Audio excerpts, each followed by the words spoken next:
Assalamualaikum warahmatullahi wabarakatuh. Apa kabar Bapak Ibu? Selamat datang di presentasi saya. Ya, pada kali ini saya akan mencoba untuk menjelaskan tentang bagaimana cara membuat presentasi yang efektif ya. Sebelum nanti mungkin di sesi berikutnya saya akan jelaskan tentang bagaimana cara kita membuat presentasi dengan menggunakan Prezi dan juga Prezi video.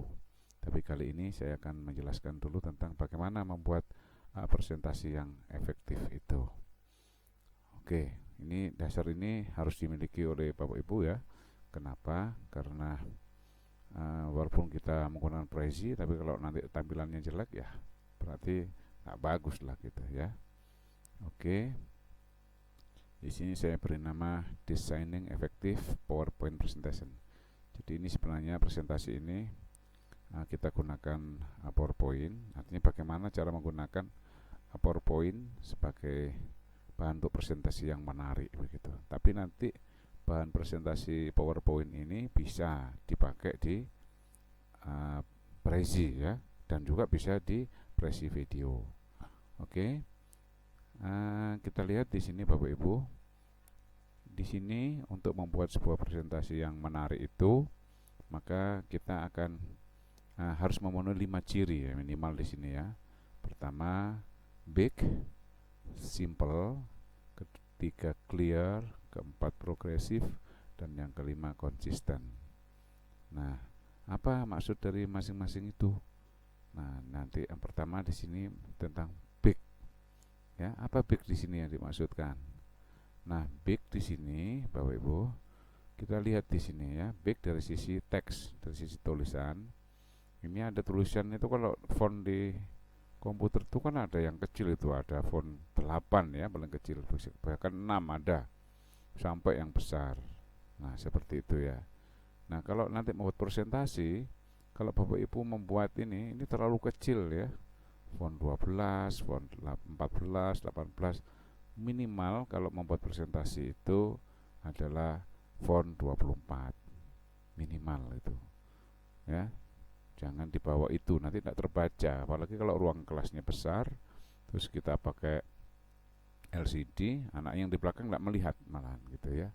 Jadi minimal font 24. Nah, kemudian kalau kita lihat untuk ngeceknya gimana bahwa itu terbaca baik atau tidak, maka Bapak Ibu setelah ngetik, misalnya diketik dengan 24, Bapak Ibu coba mundur dari laptop Bapak Ibu, lihat di layar, kira-kira kelihatan jelas nggak jarak 2 meter. Kalau nggak jelas, nah berarti kurang gede tuh. Nah, berarti mungkin bukan 24 tapi 28 misalnya minimal gitu ya. Selanjutnya di sini kalau Bapak Ibu membuat presentasi itu buatlah sesederhana mungkin ya. Keep it simple. Apa maksudnya di sini simple di sini ya? Keep it simple di sini apa maksudnya? Nah, ini maksudnya adalah kita lihat dulu di sini ya. Coba lihat Bapak Ibu. Ini kalau yang pertama ini kan too many colors. Jadi terlalu banyak warna, nggak usah, membingungkan malah. Terus dari sisi font misalnya, ini too many fonts and style. Jadi fontnya udah macam-macam jenis karakter huruf, kemudian ada yang miring, garis bawah, berwarna, wah membingungkan. Nah, yang paling penting Bapak Ibu ketahui, kalau membuat presentasi itu ya, PowerPoint atau ya poinnya saja. Jadi jangan sampai kayak memindahkan buku ke layar begitu ya. Ini banyak ini saya lihat itu guru-guru yang membuat presentasi kan nggak bisa dibaca apa ini gitu ya. Nah, di sini rumusnya nih ya, jadi 6 kali 7. Nah, maksudnya 6 apa? Jadi di sini no more than 6 lines per slide. Jadi setiap slide itu tidak lebih dari 6 baris. No more than 7 words per line, dan dalam satu baris tidak lebih dari 7 kata. Kalau lebih dari 7 kata kecil-kecil tidak kelihatan nanti. Nah, ini perlu dipahami ya Bapak Ibu ya. Kemudian yang berikutnya, keep it simple dari sisi teks. Nah, kalau seperti ini coba lihat ya. Instructional technology, a complex integrated, terlalu panjang nih. Ya ini yang namanya memindahkan uh, apa itu textbook ya ke dalam layar. Karena tidak baca, namanya juga PowerPoint ya poinnya saja. Jadi ini terlalu detail ya, terlalu detail. Jadi buatlah sesederhana mungkin. Nanti penjelasannya lewat lesan gitu ya. Kemudian yang berikutnya, nah simple dari sisi teks ya. Nah coba Bapak Ibu di sini much simpler. Ini lebih lebih bagus gitu ya, lebih sederhana. Jadi interactional technology itu a process involving people dan seterusnya ini ya. Jadi lebih sederhana gitu. Jadi diringkas lah gitu ya, supaya lebih bagus. Kemudian kita lihat ini, coba lihat ini. Ini terlalu banyak, terlalu detail. Ini contoh-contohnya kayak begini. Ya, falling leaves observe. Jadi ini observasi jatuhnya daun-daunan. Ini Januari, Februari, Maret terus ditulis ini. Ya, ini di Delhi, di Mumbai, kemudian ini di Goa. Ini kok masing-masing terlalu detail. Jadi buat yang sederhana. Bagaimana cara membuat sederhana? Nah, ini kita lihat di sini Bapak Ibu. Ya. Jadi kan ini kelihatan lebih sederhana gitu ya daripada yang tadi. Jadi ini lebih simpel gitu, lebih simpel. Ya. Coba lihat ini. Maksudnya kan sama dengan yang tadi itu. Maksudnya sama dengan ini. Nah, cuma ini angkanya kan terlalu banyak ini. Orang bingung. Jadi angka ini bisa disederhanakan. Yang dari jutaan ini mungkin jadi ribuan saja gitu. Dari jutaan mungkin angka depannya saja bisa ditulis seperti itu. Ya, seperti ini. Lihat ini. Jadi lebih simpel kan? Nah, jadi ini falling leaves in millions. Nah, ya, di dalam jutaan gitu. Jadi ini maksudnya 14 juta, 12 juta, nggak usah ditulis secara keseluruhan. Kadang-kadang kita itu selengkap-lengkapnya, malah nggak dipahami oleh anak-anak kita ya. Berikutnya, ini misalnya kalau kita buat dalam bentuk apa itu grafik, ini juga terlalu banyak grafiknya, terlalu detail. Ini juga membingungkan ini ya bagi si pembaca. Lalu bagaimana yang bagusnya?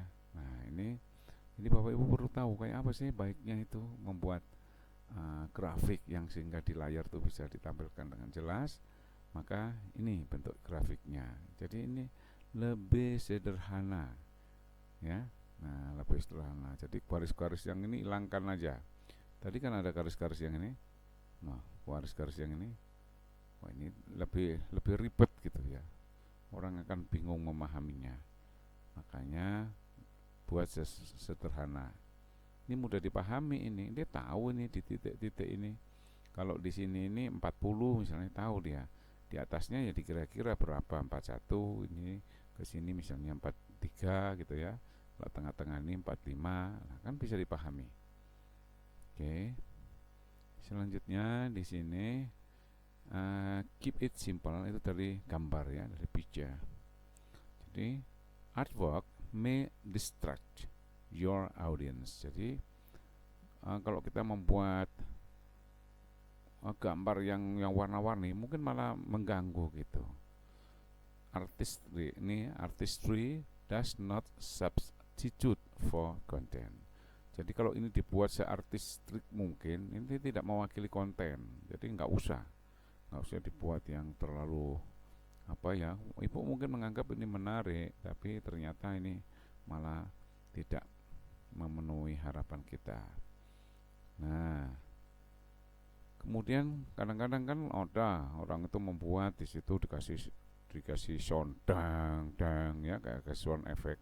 Ini juga mengganggu ya, misalnya kayak mesin ketik nah itu mengganggu, nggak usah. Jadi use sound only when necessary. Jadi gunakan sound itu ketika diperlukan saja. Jadi nggak usah apa itu untuk menarik perhatian orang itu tapi kasih macam-macam sound ya, malah nggak bagus gitu. Kemudian yang berikutnya dari keep it simple dari transition. Jadi kalau nanti membuat di PowerPoint itu transisinya itu jangan terlalu yang apa ya, yang kayak berbolak-balik ini itu. Ini malah nggak anak-anak nggak paham gitu loh ya. Nah, mungkin yang hilang kemudian disappear ya, itu mungkin lebih bagus ya, muncul langsung terus hilang, itu lebih bagus daripada yang macam-macam itu. Karena ada nanti itu di PowerPoint seperti itu. Kemudian yang berikutnya dari sisi animasi ya. Wah, membuat animasi itu juga jangan terlalu juga yang ini. Kadang-kadang kita ada teks di sini, ada animasi yang banyak animasinya. Nah, animasinya kan malah mengganggu gitu. Orang nggak fokus pada teksnya, ya, tapi fokus pada animasinya, sehingga pesan kita nggak sampai ke mereka. Berikutnya, Bapak Ibu, ini kita lihat dari sisi animasi tadi sudah ya, animasi. Yang pertama, yang berikutnya adalah make it clear. Jadi buatlah sejelas mungkin, gitu ya. Nah, apa yang dibuat dengan jelas? Ini maksudnya. Jadi pertama dari huruf kapital. Coba lihat di sini. All capital letters are difficult to read. Jadi kalau kita membuat tampilan di sini itu dalam bentuk kapital semua, itu susah dibaca. Nah, upper and lower case letters are easier. Jadi upper dan lower ya, ini digabung itu jauh lebih mudah untuk dipahami. Misalnya ini kayak tulisan upper gitu kan, lebih mudah gitu ya. Jadi kalau ini ada huruf besarnya, ada huruf kecilnya, campur itu lebih bagus. Tapi kalau semuanya huruf besar malah tidak dipahami oleh anak-anak kita. Itu Bapak Ibu ya. Berikutnya adalah ini, make it easier dari sisi font. Ini kita perhatikan, coba lihat. Kalau sans serif di sini itu clear ya, lebih jelas. Nah di sini, tapi untuk serif ini basic, ini ribet gitu loh ya. Nah, tadi kalau tulisannya banyak dalam bentuk seperti ini malah nggak bisa dibaca. Apa ini gitu? Maka buatlah tulisan yang sejelas-jelasnya, yang mudah dipahami. Oke. Lalu berikutnya apa lagi nih? Berikutnya adalah dari sisi font. Nah, itu perhatikan Bapak Ibu. Kalau tadi ini serif fonts are difficult to read on screen. Nah, ingat ini bahwa font serif itu susah untuk dibacanya di screen. Sans serif font are clearer. Jadi sans serif lebih jelas, nah, terlihat atau dibaca. Kemudian italics are difficult to read on screen. Ya, italic ini seperti ini. Ya, lebih susah dibaca gitu. Normal and bold fonts are clearer. Jadi lebih jelas. Nah, begitu juga untuk underline. Underline may signify ya hyperlinks. Jadi ini dianggap hyperlink nanti. Kalau diklik kita langsung menghubung ke yang lain. Ini kalau pakai apa itu PowerPoint ya, PowerPoint. Nah, sebagai penggantinya di sini Bapak Ibu bisa gunakan warna. Ini warna ya. Instead atau sebagai penggantinya itu, maka kita bisa gunakan warna untuk emphasize itu untuk menekankan ya, penekanannya itu. Oke. Berikutnya yaitu dari sisi numbers ya, dari sisi angka-angka. Nah, apa maksudnya di sini? Use numbers for list with sequence. Jadi gunakan angka itu untuk menunjukkan itu bahwa itu adalah urutan gitu. Jadi kalau misalnya Pancasila, nah itu nomor satunya kan ketuhanan yang Maha Esa. Jadi harus nomor satu dia. Jadi tulis 1, 2, 3 karena itu urutan, sequence ya. Jadi misalnya saja ini ada urutannya. How to put an elephant into a fridge. Nah, maka jawabnya 1. Open the door of the fridge. Ini harus pertama, nggak bisa close the door. Apanya di close, dibuka aja belum. Nah, Yang kedua, setelah open the door baru put the elephant in. Jadi masukkan gajah ke dalamnya. Kemudian yang ketiga baru close the door. Jadi tutup pintu dari kulkas itu, gitu ya. Nah, itu penggunaan angka itu seperti itu. Tuh. Jadi tidak semua harus angka. Kadang-kadang bisa balet ya, bulatan-bulatan itu bisa. Nah, kita selanjutnya. Nah, ini make it clear, ini juga masih dari sisi ini menggunakan angka tadi. How to put a giraffe into a fridge. Nah, bagaimana kita memasukkan serapah dalam kulkas. Nah, ini akan menarik ya kalau di dalam dijadikan pertanyaan ke siswa itu Bapak Ibu misalnya ini tampil satu-satu. Oke, coba pertama apa? Nah, misalnya anak-anak nyebut open the door of the fridge. Oke, betul. Yang kedua apa lagi? Nah, yang kedua ternyata tidak langsung dimasukkan seperti yang pertama tadi. Gajah tadi kan langsung dimasukkan Bapak Ibu ya. Nah, ternyata di sini harus take out the elephant. Jadi keluarkan dulu gajahnya gitu. Karena di dalam kulkas tadi masih ada gajah di dalamnya, keluarkan gajahnya. Yang ketiga, put the giraffe in, masukkan jerapah ke dalamnya. Dan yang keempat, baru di sini disebutkan close the door. Ya. Oke, gitu. Jadi penggunaan 1 2 3 4 ini memang harus urut ya, sequence gitu, berdasarkan urutan. Nah, berikutnya penggunaan balet di sini. Ya. Balet itu bisa bulatan, bisa yang centang itu Bapak Ibu ya, bisa itu. Di sini use ballets ya to show a list without priority. Jadi nggak ada prioritas, without sequence, jadi tidak urutan, dan without hierarchy, tidak ada hierarkinya gitu. Jadi kayak Pancasila tadi hierarki itu. Sila pertama harus ketuhanan yang Maha Esa, nggak boleh dibolak-balik gitu lah ya. Nah, boleh silakan pakai balet gitu. Oke. Jadi tidak semua harus angka, boleh balet, tapi ingat, balet itu tidak menunjukkan prioritas, tidak menunjukkan urutan, tidak menunjukkan hierarki. Oke. Baik, berikutnya adalah make it clear dari sisi colors ya, dari sisi warna. Bagaimana warnanya? Nah, di sini use contrasting colors, yaitu light on dark versus dark on light. Jadi kayak seperti ini, seperti yang sekarang saya tampilkan di layar ini, yang Bapak Ibu perhatikan, itu kan light on dark. Jadi gelap, terang di atas gelap. Bapak Ibu bisa juga sih gelap di atas terang. Nah, kemudian use complementary colors ya, gunakan untuk warna-warna untuk yang bermacam-macam itu. Oke, komplement. Nah, kemudian coba lihat, perhatikan di sini, ini saya kasih contoh. Ini use contrasting colors ya. Di sini kan antara ini kan hitam ya, ini kuning, ini kontras itu, high contrast.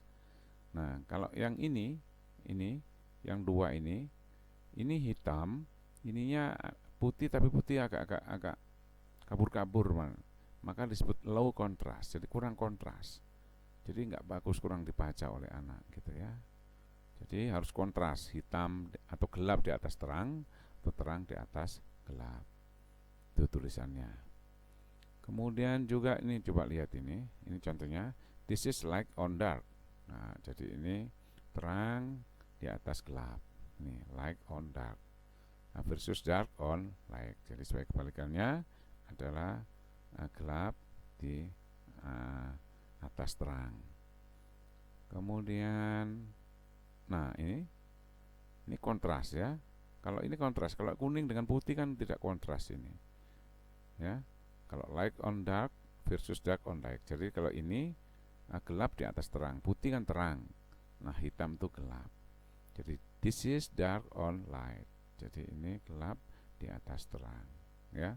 Ini terbaca kalau seperti ini. Tapi kalau yang kuning ini coba lihat kuning dengan putih, makanya hati-hati. Kadang-kadang di layar komputer kita itu kelihatannya itu bisa lihat bagus, tapi tatkala nanti di layar lebar ya di screen itu ternyata nggak kelihatan gitu ya, kurang bagus. Apalagi kalau banyak pencahayaannya itu. Nah, ini contohnya, contoh lain. Coba lihat ini ada tulisannya ini, ya. Ini ada tulisannya, tapi nggak terbaca, ya. Karena those colors do not complement. Jadi tidak melengkapi ini ya. Ini ada tulisannya tapi tidak terbaca. Ya agak terbaca ya kalau didekati di laptop itu terbaca. Tapi ini setelah ditampilkan di layar menggunakan screen tidak tampak gitu. Makanya nggak bagus. Kemudian lihat berikutnya. Nah ini masih mending nih, ya kan? Use contrasting color. Ini masih kontras. Ini kontras kan, jadi masih bisa dilihat. Jadi ini lebih jelasnya lagi kalau ini misalnya hitam ini. Wah, lebih jelas ini ya, hitam. Itu. Baik, berikutnya itu nih, size implies important. Jadi gambar itu akan penting gitu ya. Jadi dia lebih besar lebih bagus gitu. Jadi jangan yang kabur-kabur, nggak jelas gitu kan. Nah, itu nggak bagus gitu. Jadi kalau membuat gambar itu yang jelas, yang bagus gitu. Nah ini coba lihat Bapak itu, size implies importance. Di sini kita lihat kalau kecil kan. Nah kalau kita lihat kecil di sini, maka kayaknya ini nggak begitu penting gitu. Lain halnya dengan yang ini tadi ya. Wah ini menunjukkan bahwa ini penting gitu ya. Nah ini bahwa ini penting. Nah, oke, kalau ini kelihatannya kurang penting gitu. Tulisannya lebih penting daripada gambarnya. Oke, berikutnya focal point. Jadi di sini ada focal point direct attention. Jadi di sini titik ini yang dijadikan apa ya? Titik pandang gitu ya. Itu menjadi sangat penting di situ gitu.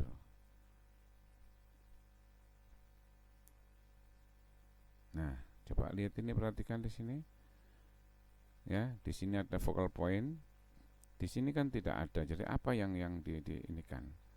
Ya, jadi tidak jelas di sini gitu. Makanya perlu ada titik mana yang harus dipahami gitu. Jadi anak-anak itu langsung menuju ke situ gitu ya. Berikutnya be progressive. Apa ini be progressive?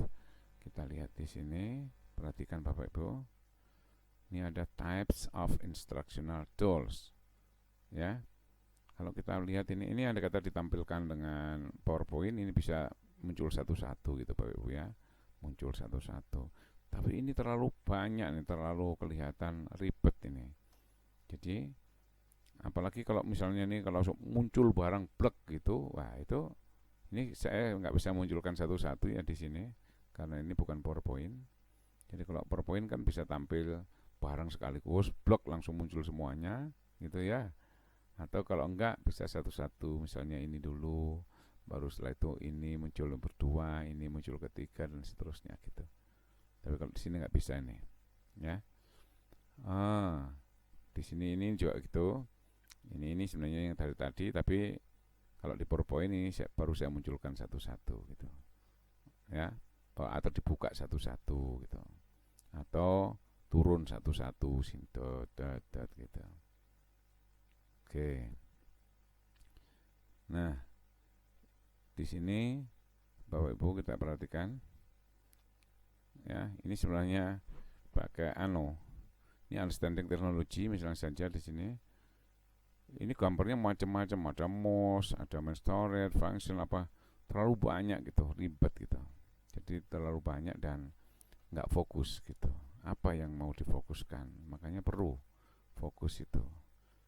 Ini sebenarnya nanti ada saya tampilkan PowerPoint-nya sehingga Bapak Ibu kalau diklik baru tahu maksud saya itu.